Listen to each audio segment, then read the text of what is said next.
kalau kemudian dia harus hidup dengan UMR, terus kemudian hanya dapat UMR yang namanya gaji, belum tentu loh 7 tahun, mereka kemudian mengumpulin uang untuk mendapatkan rumah yang sangat sederhana tadi itu. Ya. Artinya apa? Bahwa kehadiran pemerintah itu sangat amat penting dalam rangka menetralisir sebagai solusi bahwa anak bangsa juga berhak akan rumah yang layak. MOU-nya pengembang dengan pemerintah daerah semisal, sampai kemudian rumah itu disubsidi dalam berbagai hal, ya tentu adalah peruntukannya adalah masyarakat yang memang betul-betul membutuhkan.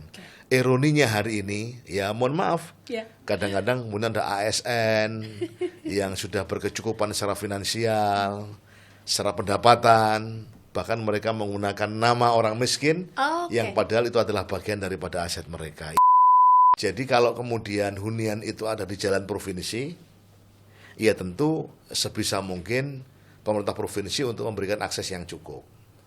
Kalau kemudian ada yang menjadi bagian daripada kabupaten kota, ya kabupaten kota.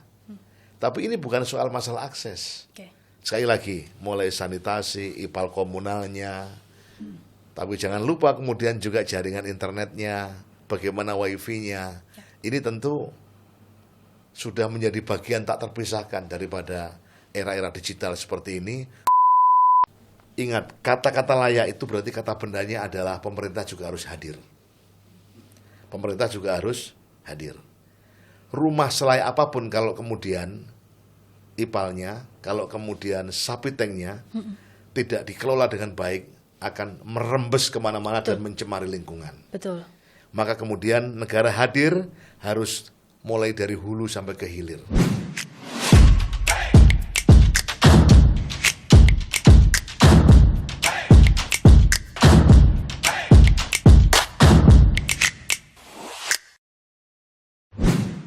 Halo Sobat Podcast Kios Koran, berjumpa lagi bersama saya Odi Cornelia.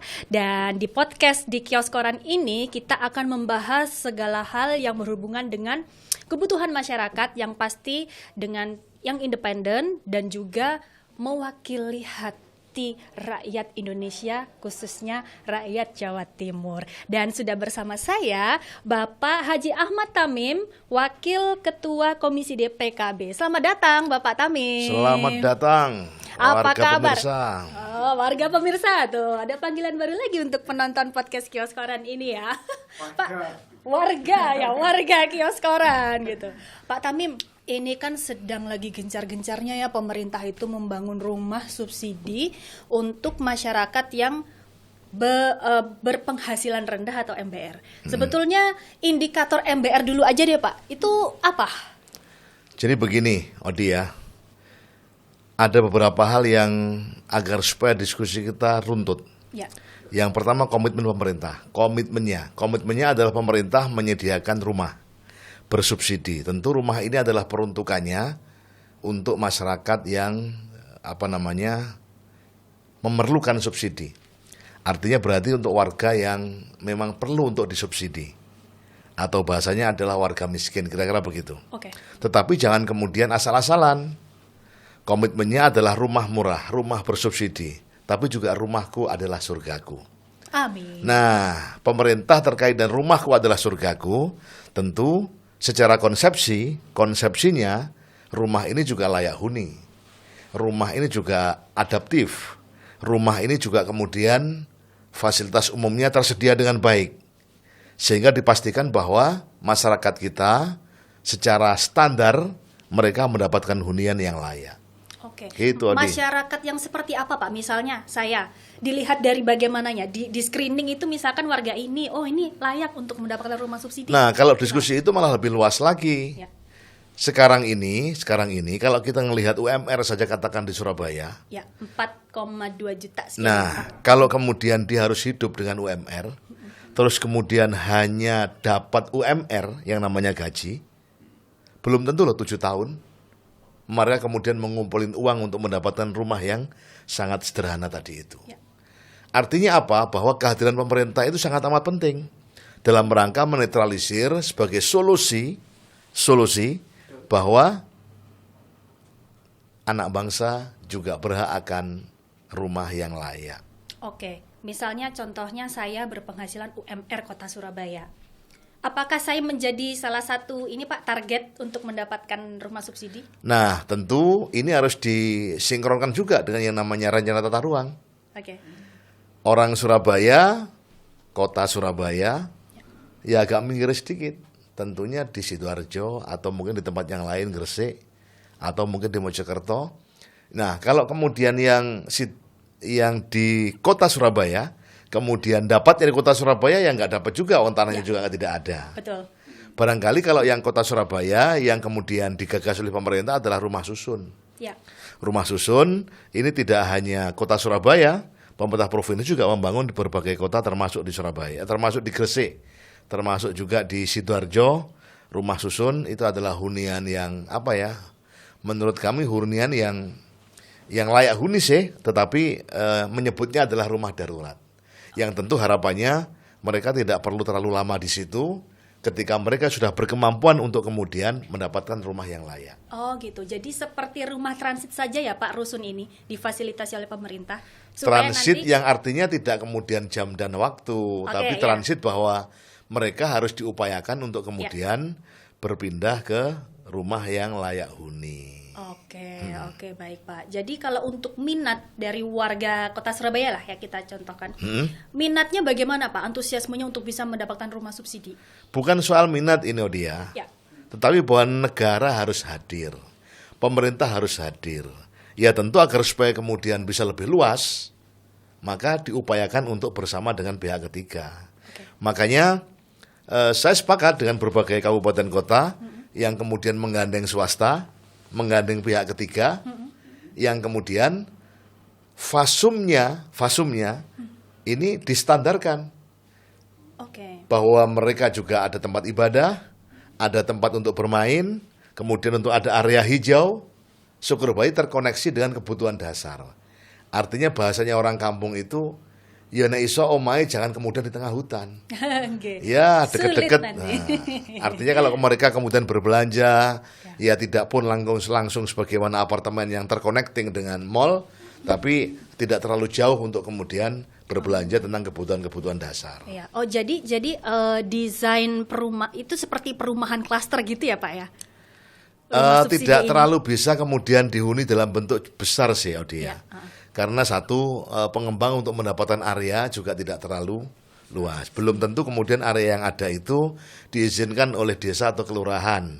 Belum tentu pula kemudian mereka juga tidak bertabrakan dengan rencana detail tata ruangnya, tata wilayahnya. Makanya saya malah lebih pas kalau kemudian tidak terlalu besar, nggak terlalu luas dulu. Ya katakan 100-150 rumah hunian. Sehingga apa? Ketika kemudian, mohon maaf, mereka penuh dengan dihuni oleh mengaturnya, komunitasnya akan kemudian mudah diatur. Tapi kalau kemudian terlalu banyak, ya tentu mereka tidak akan saling mengenal. Ya mohon maaf, kita tidak sekedar tidur dan bertempat tinggal, tapi bagaimana kemudian rumah ini menjadi bagian daripada culture kehidupan, yang sehingga punya rasa dan empati antar tetangga dengan tetangga yang lain. Ya. Tapi rumah subsidi ini sudah ada Pak. Misalnya di area terdekat Surabaya deh, misalkan Sidoarjo, Gresik, itu sudah direalisasikan. Artian dari benar rumah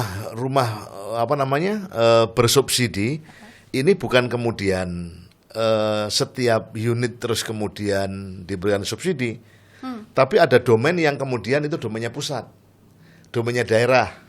Mungkin yang domainnya pusat adalah akses menuju, bagaimana kemudian akses jalannya dibangun oleh pemerintah pusat, kementerian yang terkait. Bisa jadi kemudian pavingisasi. Kemudian bagaimana sanitasinya.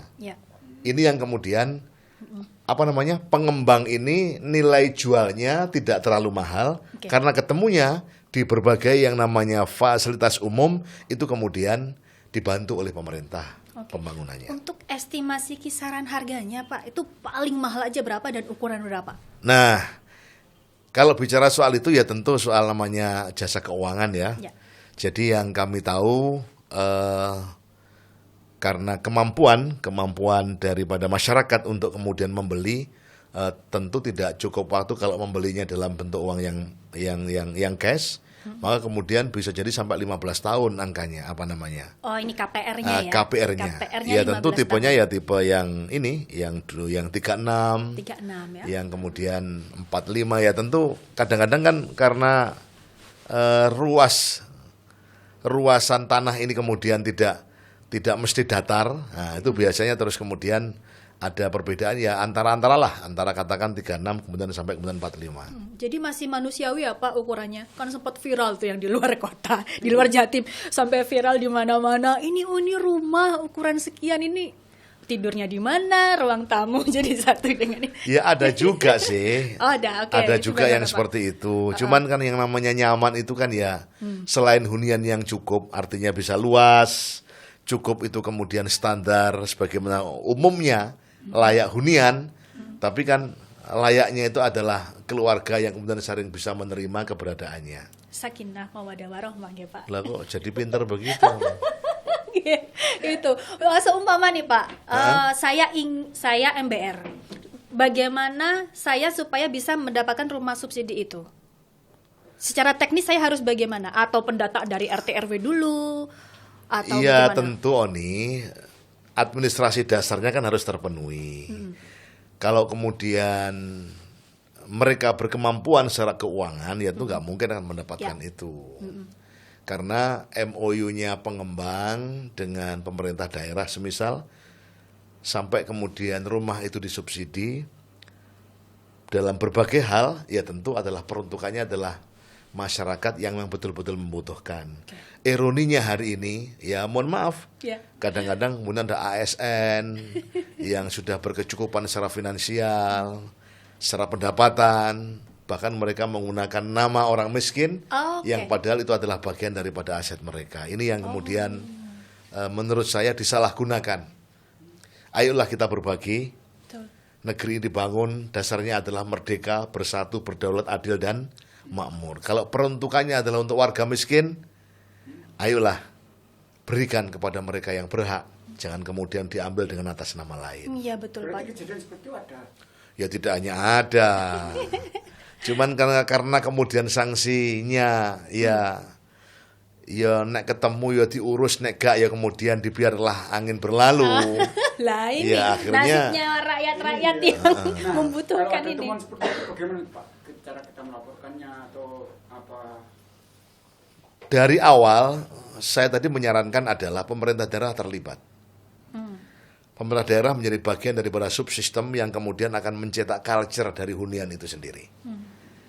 Jadi kalau desa, ini saya kira masih memungkinkan untuk kemudian ada empati. Oke. Tapi kalau kemudian sudah saya masuk ke kota, lah ini yang kemudian filter untuk bagaimana hunian yang berkarakter ini sudah agak jauh. Hunian ya sebatas ya saya nggak perlu kenal kau juga perlu, memang kau siapa kan bakal begitu itu. Tapi kalau kemudian masih masuk kategori yang namanya desa, ya tentu bahwa rasa yang aku rasakan adalah bagian yang kamu juga rasakan. Terus kemudian ada berbagi, ada cerita, begitu kan? Iya. Bahkan ya bisa jadi ada hal-hal yang bersifat religi.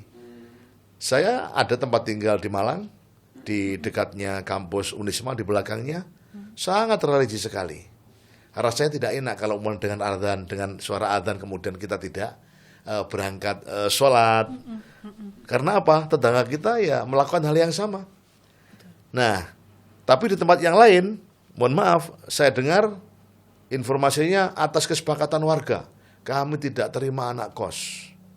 Tidak boleh pemilik mengontrakkan rumahnya kepada anak-anak kos.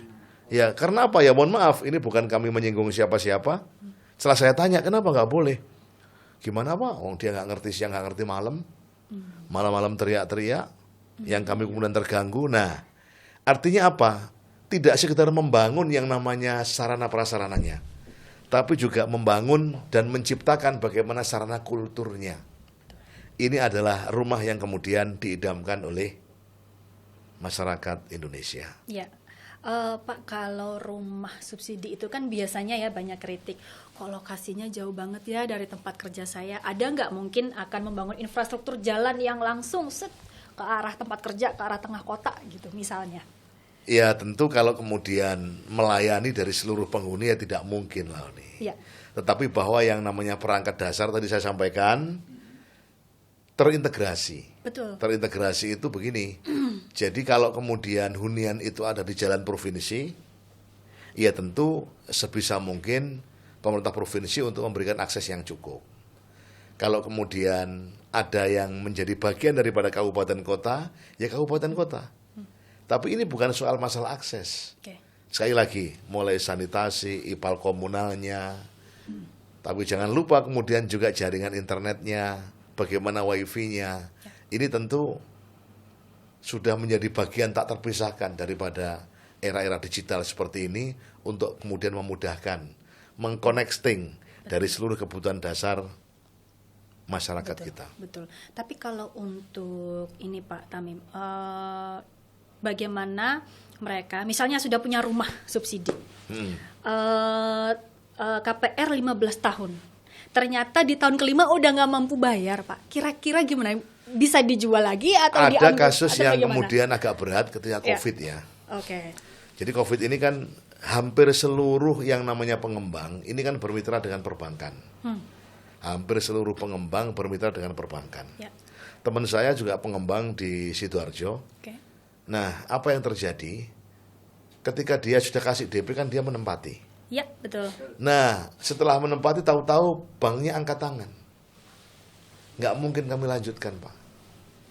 Ya akhirnya apa yang terjadi? Ya kita tunggu bahwa mereka kita hentikan 2 tahun sampai COVID berlalu, baru kita rekonstruksi ulang kaitan dengan persoalan ini, persoalan perbankannya. Ya idap-idap lah sedekah hunian 2 tahun lah kira-kira. Tapi kan 2 tahun dengan rumah yang sangat sederhana ini kan juga pintunya sudah lepas atau nyalah gimana lah ya. Ya sehingga ini adalah resiko daripada pengusaha, resiko daripada pengembang. Pengembang, iya. Nah, tentu yang paling berhati-hati jangan sampai kemudian terpancing dengan tempat yang asal-asalan. Suatu ketika kami dapat pengaduan dari warga masyarakat di Surabaya Selatan ya, yang setelah dia kemudian membayar kepada pengembang, bahkan memberikan uang muka yang tidak kecil. Ya. Karena nilai harganya memang menengah ke atas ya. Nah ternyata subhanallah mereka tertipu. Tidak Lahannya dibangun. ada, bukan soal tidak bangun. Lahan KPR-nya katakan mampu untuk 50 rumah. Oke. Tapi dia menjualnya 150 pembeli. Over capacity. Nah, tidak over capacity. Mereka kemudian ditipu. Ya. Setiap ada orang datang, kemudian ini loh tempatnya. Ya. Nanti tempat bapak itu di sini. Tempatnya ibu di sini nanti. Ada orang datang lagi, nanti tempatnya bapak di sini. Tempatnya ibu di sini. Dan kami akan bangun nanti di tahun kedua. Percayakan kepada kami. Nah, ternyata hunian yang harusnya untuk 150 orang kemudian yang membeli sampai di angka 500 orang. Oke. Baru kemudian mereka sadar kalau ditipu, rame-rame ke Indrapura menyampaikan kepada kita di komisi, ya gimana lagi? Yang bisa untuk kami adalah kaitan dengan yang namanya tadi itu, fasilitas umum. Ya. Tapi kalau sudah transaksi perbankan kemudian mereka kena tipu, berarti ini persoalan pidana. Oke, betul. Nah, kalau ini adalah orang yang berkemampuan karena mau menambah aset, saya kira persoalannya nggak terlalu berat. Tapi kalau kemudian anak-anak kita kader bangsa yang DP-nya aja udah nabung bertahun-tahun. Betul sekali. Nah, ini berarti harus diantisipasi. Maka selain upaya pengembang dan pemerintah untuk menyediakan, tapi warga masyarakat untuk kemudian mendapatkannya juga jangan sampai kemudian ditipu. Iya. Nah, Pak Tamim berarti ini nih agak-agak ini ya. Agar kita tidak tertipu. Nah, supaya nggak ketipu Pak, mungkin ada ciri-cirinya nggak? Gitu loh. Ciri-ciri supaya ini pengembang yang terpercaya, oke, gitu. Kita beli. Jangan sampai ketipu gitu. Gimana? Sederhana sebenarnya, sederhana sekali. Jadi biasa ada kantornya. Oke. Terus kemudian ada jaminan-jaminan terkait dengan kapan waktu dibangunnya. Sehingga intinya jangan mudah percaya kalau kemudian tidak melihat fakta dan realitanya. Asalkan kemudian kita mendapatkan fakta realitanya, saya kira kok juga tidak akan kita tertipu. Walaupun kadang-kadang setelah kita menghuni dengan waktu yang lama, sertifikatnya juga masih dalam tanda tanya. Nah, kadang-kadang pengembang juga nakal pula. Padahal sudah dibagi dan dikapling, sertifikat sudah keluar atas nama A dan B, tapi ternyata kemudian mereka juga dalam rangka memulai modal kembali sehingga dijaminkan kembali. Ini juga model-model kayak begitu juga kadang-kadang ada. Betul. Wah, ini yang mesti waspada ya masyarakat Kalau ya. ada seperti itu Pak, apakah akan ada tindakan tegas gitu Pak? Ya hukum sih ada, tapi kan ya bagaimana kemudian proses hukum harus kita hargai kan. Makanya lembaganya lembaga peradilan. Jadi tidak serta-merta ketika bersalah kan ya masih harus di BAP segala macam kan. Iya. Lagi-lagi lamanya proses hukum itu juga mengakibatkan kerugian kepada para warga masyarakat, kepada para konsumen. Oke. Jadi memang rumah subsidi ini nggak selalu tepat sasaran ya Pak. Selalu ada apa ya? Ya intinya diskusi kita yang luar biasa ini. Mudah-mudahan warga masyarakat mendapatkan hunian yang layak. Ya, amin. Ingat, kata-kata layak itu berarti kata bendanya adalah pemerintah juga harus hadir. Pemerintah juga harus hadir. Rumah selai apapun kalau kemudian ipalnya, kalau kemudian sapi tanknya tidak dikelola dengan baik, akan merembes kemana-mana dan mencemari lingkungan. Betul. Maka kemudian negara hadir harus mulai dari hulu sampai ke hilir. Dipastikan rumahnya standar, rumahnya layak, kamar mandinya juga layak, kemudian sanitasinya juga layak. Dan jangan lupa harus ada connecting dengan kebutuhan dasar. Kalau itu yang terjadi, maka insya Allah sekalipun huniannya bukan hunian yang kategori mewah dan mahal, maka berarti rumahku adalah surgaku. Itu bagian daripada kehadiran pemerintah yang harus untuk kemudian menciptakan nuansa itu. Jadi rumah subsidi ini Pak, supaya misalnya nih saya ingin, saya mau beli rumah subsidi, itu artinya saya bisa cari secara iklan di sosmed atau dimanapun gitu, seperti itu ya Pak ya? Bukan harus datang ke misalkan ke dinas yang menaungi rumah subsidi, tanya, ini di mana ya Pak rumah subsidi, saya mau beli, bukan seperti itu ya? Jadi track record yang rekam jejak yang namanya pengembang itu kan saya kira mudah untuk Jadi di kampung saya di Blitar sana, dapil saya Blitar Tulungagung, mudah. Wah, kalau kemudian Pak Ahmad, udahlah beres-beres. Nah, artinya bahwa iklan itu yang paling top adalah dari cerita ke cerita. Medsos boleh lah, tapi jangan kemudian kita mudah percaya, apalagi transfer segala macam. Kalau kemudian ketemunya di medsos. Kan kenyamanan itu dirasakan kan. Wah ini hunian ini nyaman untuk aku, pas untuk aku. Itu harus kemudian divisualisasi. Mereka harus datang ke tempat itu. Nah kalau kemudian melihat medsosnya ya pasti iklannya pasti baik. Tapi sekali lagi ada variabel yang luar biasa untuk kemudian yang harus terpenuhi apa yang disebut dengan hunian layak. Rumah layak, rumah yang standar, ini kan kata-kata semua. Tapi sekali lagi, demografinya juga harus tepat, situasinya juga harus pas, belum lagi kemudian area tempat dan hal-hal yang terkait dengan itu semua. Kalau untuk ini Pak, apakah rumah subsidi ini sudah bisa mengakomodir bagi MBR yang ada di Jawa Timur? Atau masih ada ketimpangan Pak, mungkin lebih banyak MBR-nya daripada rumah subsidinya atau sebaliknya? Jadi ketimpangan itu pasti, tetapi jangan kemudian saling menyalahkan para pihak, karena antara apa yang dibutuhkan oleh masyarakat, tentu negara tidak berkemampuan secara utuh untuk menyediakannya. Negara juga harus kemudian bersama dengan pihak ketiga dan para pengembang dan pengusaha untuk kemudian memenuhi hajat hidup orang banyak ini, sehingga ketika kita harus bersama dengan pihak ketiga, bersama dengan investor barangkali bersama dengan pengusaha, ya tentu malah manusiawi sekali. Mereka juga yang namanya pengusaha juga manusia, butuh yang namanya sejahtera. Ya. Sehingga makanya pemerintah juga tidak berani memastikan kalau yang namanya hunian sangat sederhana, itu berarti nilai angkanya adalah sekian, Ya. tentu tidak akan bisa. Yang bisa adalah transaksi antara mereka yang ingin mendapatkannya dengan mereka yang mengembangkannya. Oke. Ini Pak, karena kuota terbatas ya, slotnya terbatas nih ibaratnya ya. Lebih banyak MBR-nya daripada subsidi rumahnya. Ada tidak Pak? Mungkin pemerintah itu melakukan mapping atau pemetaan. Oh, area sini nih yang kayaknya kita prioritasin dulu supaya bisa dapat rumah Itulah subsidi. tadi yang saya sampaikan, bahwa yang namanya area itu sebenarnya sudah diatur oleh yang namanya aturan, namanya Perda. Kalau di kabupaten kota, provinsi juga sama, kaitan dengan rencana tata ruang dan tata wilayah. Oke, RT RW.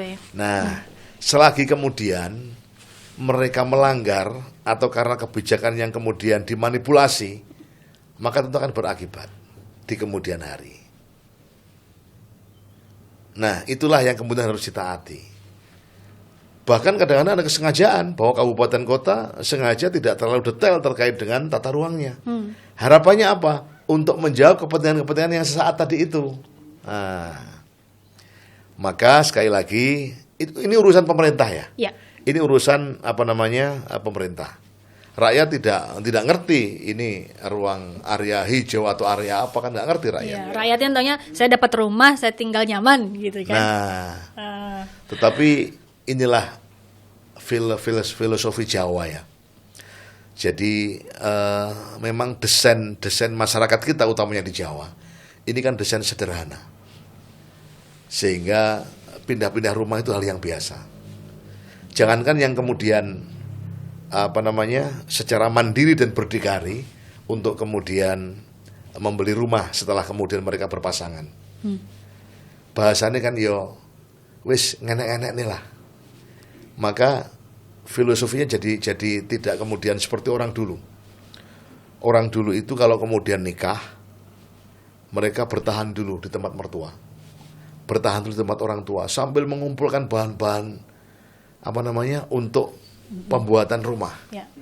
Maka dia sudah punya anak 2 barangkali, sudah bertahun-tahun ikut mertua, baru kemudian bersama dengan orang tua membuat atau mendirikan. Sudah kualitas rumahnya luar biasa. Bahkan kemudian sampai beranak pinak, rumah ini masih kuat dan kokoh. Itu orang dulu. Ya. Tapi hari ini, ya tentu kita harus berbagi tempat, berbagi rasa, sehingga ya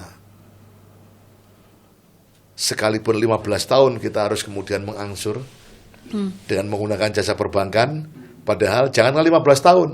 Mungkin 3-4 tahunnya kita sudah harus melakukan renovasi dan merehabnya. Betul.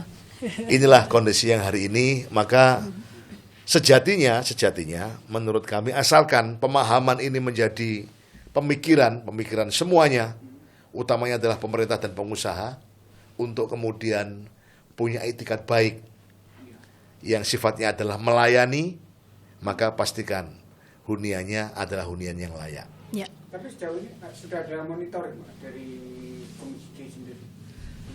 Jadi begini, kita ini kan hanya sebatas DPR ini kan satu budgeting ya. Ya.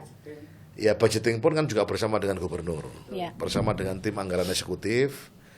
Yang kedua regulasi, yang ketiga adalah pengawasan. Nah, ketika tidak ada pengaduan dan normal-normal saja, ya kita biarlah kemudian semua berjalan dengan apa adanya. Oke. Baru kalau kemudian, hunian ini kalau setahun 2 tahun belum ada rasanya.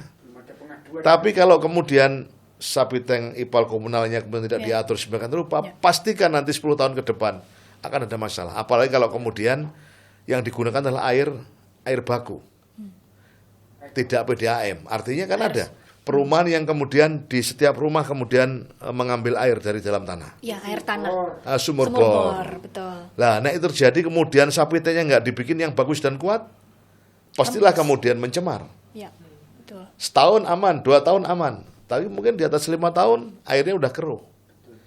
Makanya menurutku menurutku yang terbaik adalah ketika bentuknya adalah perumahan dengan total populasi yang banyak, sebaiknya harus dengan PDAM. Atau di beberapa tempat dengan tetap menggunakan satu sumur, terus kemudian dengan tandon air yang cukup, yang kemudian diairkan ke masing-masing rumah dengan satu pintu. Oke. Lebih aman itu, Ya. kaitan dengan air bersihnya. Ya. Tapi seperti saya ini Pak, saya pengen ngambil rumah bersubsidi. Cuman ada kendala, problemnya di BI checking. Apakah pemerintah membantu untuk problem BI checkingnya gitu? Ya pastilah. Jadi kan ya namanya pengusaha kan mikirnya kan sederhana. Lah kalau hutang kau di mana-mana terus gimana cara bayarnya? Nanti malah nggak Nah, kebayar ini rumah saya, kata developernya. nggak usah urusan rumah, kita aja kalau mau hutang atau minjam atau pembiayaan di perbankan, kita Iya. kan mesti dicek kayak begitu kan. Iya.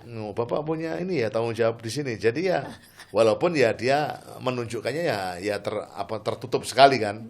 Nah, tapi itulah memang sistem perbankan kita. Bahkan koperasi sudah mulai ke arah sana. Koperasi itu sudah Memberikan iya. pembiayaan KPR maksudnya Pak? Ya selain itu sudah dengan checklist yang luar biasa itu, namanya Ahmad Tamim ketika mau pembiayaan di koperasi A begitu, ya langsung dia langsung klik udah bisa lihat semua itu tentang jejak digital baiknya Ahmad Tamim begitu kan ya. Iya. Kalau BI checking berarti sudah nggak bisa ngapa-ngapa berarti ini Pak ya? Nah maksud saya begini loh, kalau toh hitungannya adalah kemudian masih normatif, kalau toh mereka kemudian ada pinjaman kurus misal, kalau di BRI ya, kalau ternyata 2-3 tahun ke depan selesai kan berarti asalkan mereka kemudian ada yang menjamin, entah itu kepala desa, entah itu saudaranya yang berkemampuan, ayolah diberikan kemudian kesempatan mereka untuk mendapatkan hunian. Oke. Masih ada kemudahan, diberikan kemudahan. Iya harapannya begitu, tapi kan semua kembali kepada otoritas perbankan. Mereka juga tidak mau dirugikan, namanya usaha. Iya. Karena kan ada itu rumah syariah gitu kan. Oh ya, rumah syariah. Nah itu Nah, ini lagi ya. itu banyak Jadi yang agak ini ya, bawa nama syariah. Enggak BI checking. Nah itu bagaimana Pak? Jadi syariah tidaknya itu kalau menurut saya terapannya adalah terapan yang namanya culture dan budaya. Mohon maaf sekali, mohon maaf. Saya berkesempatan untuk ke Eropa lah semisal. Ya tentu kalau bicara syariah di sana itu kan ya 0, sekian. Ya. Tetapi bahwa peradabannya sangat amat islami. Sangat amat islami. Mereka terbiasa membuang sampah pada tempatnya. Bahkan terpisah mana sampah komposnya, mana sampah keringnya, kemudian mana sampah basahnya. Tidak seperti di kita. Di kita ini katanya kan guyonnya sampah ada 3. Sampah kering, sampah basah, dan sampah masyarakat gitu kan ya. Artinya apa? Persoalan syariah menurut saya bolehlah itu dipakai. Tapi ayolah kita ini sesantinya kan sesanti Bhinneka Tunggal Ika. Huniannya harus hunian yang inklusif. Jangan eksklusif. Inklusif itu kalau bicara rumah sangat sederhana. Hunian yang kemudian untuk rakyat itu inklusif. Makanya alangkah tepatnya kalau kemudian pemerintah setempat, penguasa setempat, bupati, wali kota ini memberikan proteksi kepada pengembang itu. Ayo, mana fasumu? Hei, ini ada 150 yang akan menghuni. Fasum kau di mana? Mana musolanya? Mana tempat ibadahnya? Kan begitu kan? Ya. Nah, terus gimana ipal komunalnya? Terus bagaimana kemudian deteksi-deteksi yang lainnya? Artinya proteksi itu tidak sekedar kemudian formalitas dalam bentuk kajian yang akhirnya keluar namanya HO oleh dinas terkait, tapi bahwa ini merupakan catatan yang terpisahkan daripada idealisme seorang pemimpin, seorang pengusaha, seorang pengembang yang ini adalah peruntukannya adalah untuk rakyat dan itu selama-lamanya. Karena bangunan ini kategori yang tidak bergerak. Ya. Walaupun ganti orang boleh, tapi ini hunian yang selama-lamanya. Menanggapi soal rumah inklusif Pak, apakah sudah ada rumah subsidi mungkin yang sudah jadi gitu ya, yang sudah terintegrasi dengan misalkan di dalamnya itu sudah ada tempat olahraga atau puskesmas atau misalnya sekolah anak gitu, sudah ada belum Pak yang seperti itu? Kalau itu namanya rumah mewah, itu rumah menengah ke mewah. atas. Oke. Jadi gampangnya begini loh, contoh ada satu desa yang kemudian mengizinkan, memberikan rekomendasi bukan mengizinkan untuk kemudian dibuat hunian. Diarahkan oleh kepala desa, jangan di situ, kamu pilih yang ini aja. Loh kenapa Pak? Ini kan dekat dengan lapangan desa. Ini kan dekat dengan yang namanya wisata desa. Sehingga apa? Kelak kemudian hunianmu penuh, masyarakatnya mendapatkan area hijau, mendapatkan tempat untuk bermain. Walaupun itu fasilitas umum yang tidak diadakan oleh pengembang, tetapi terintegrasi dengan desa. Oke. Ini luar biasa ini. Iya. Ada Pak yang mungkin di daerah mana Pak yang demikian? Hampir rata-rata kalau di daerah pedesaan diarahkan begitu oleh kepala desa. Oh gitu ya, oke. Jadi kan sukanya warga masyarakat di desa itu kan, mohon maaf, area pertanian, Ya. area permukiman. Sehingga masyarakatnya bergerombol di satu titik, mereka bermukim. Bahkan yang namanya gotong royong, partisipasi, memastikan bahwa aman, ini menjadi bagian daripada culture budaya masyarakat setempat. Harapannya adalah hunian tidak sekedar sarana prasarana, tapi juga indahnya kemudian kebersamaan bersama dengan warganya. Oke, siap Pak Tamim. Indahnya kebersamaan bersama dengan Warga. Bersama indah. Indah mana indah? Bersama indah, indahnya mana? Oke Pak Tamim, boleh dong kasih pesan bagi penonton Kios Koran, pesan yang ingin Bapak sampaikan kepada masyarakat ya, khususnya mungkin supaya bisa menempati dan memiliki rumah bersubsidi yang layak dan inklusif. Masyarakat Jawa Timur yang berbahagia, pemirsa, pendengar podcast Kios Koran. Jadi kalau kiosnya sudah kios koran, maka dipastikan adalah informasinya adalah benar dan terpercaya. Maka tidak salah kemudian kalau tema yang kita angkat adalah kali ini hunian yang inklusif, hunian yang bermartabat, hunian yang ramah lingkungan, hunian yang akan menjamin penghuninya untuk kemudian aman dan selamat. Serta karena seluruh aktivitas dan kesuksesan itu berawal dari rumah. Maka pastikan negara hadir, pastikan pengusahamu dan untuk berkolaborasi dengan negara, pastikan juga kemudian bahwa semuanya akan bisa dimulai dari rumah yang sehat, rumah yang layak. Syukur kalau kemudian rumah yang harganya terjangkau oleh masyarakat bawah. Amin. Terima kasih. Terima kasih. Terima kasih banyak Bapak Haji Ahmad Tamim, Wakil Ketua Komisi DPKB, dan sampai jumpa bagi Sobat Kios Koran. Assalamualaikum. Waalaikumsalam warahmatullahi wabarakatuh.